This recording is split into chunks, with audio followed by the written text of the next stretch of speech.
Starterima da puste nadmetanje hit voće Subotica na stazi Trogac i Stari domaćeg odgledca sa radom do 1000 bodova.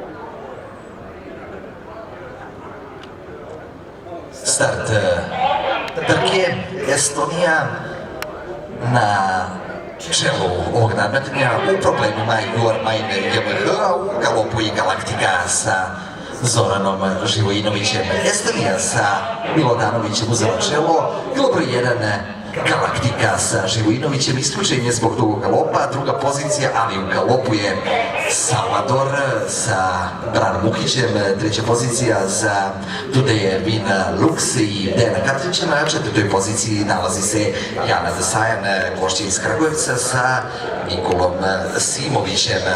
Krug do kraja, Boris Milodanović sa Estonijom diktira tempo, Estonija daje starije krv u ovom kručku, druga pozicija, velika prednost u odnosu na Salvadora, pobednika iz Despotova, treća pozicija za Tudeja i Vina Lux i Dejana Katrića, četvrta pozicija i dalje Jana Desajan, probija se Jormajn, pokušava Jormajn JMH sa Brakom Skenderovićem, iznutra ide Janis Desajan sa Petrom Knektom, začelje za Goldivu i Moniku Kečenović. Estonija i Boris Milodanović, četna pozicija, druga pozicija za Salvadora, na trećem mestu Tudeja Vina Lux sa Dejanom Katrićem, dobro se drži Jana Desajan, isključenje za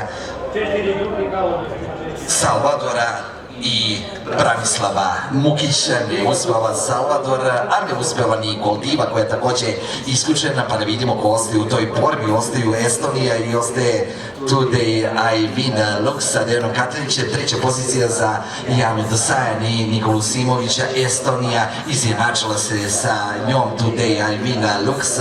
Da li može Katrić do 16. pobede ili će uspeti Boris Milodanović? Druga pozicija za Estoniju, čelu uzima Tudej Vin Lux sa Dejanom Katrićem, lako rešava Estoniju, treća pozicija za Janu Desajan. Možemo krenuti sa aplauzima, veliki aplauz za pobednike ove trke, Tudej Vin Lux i Dejana Katrića. Jana Desajan lepo do druge pozicije u ovom nadmetanju ispred Estonije sa Milodanovićem.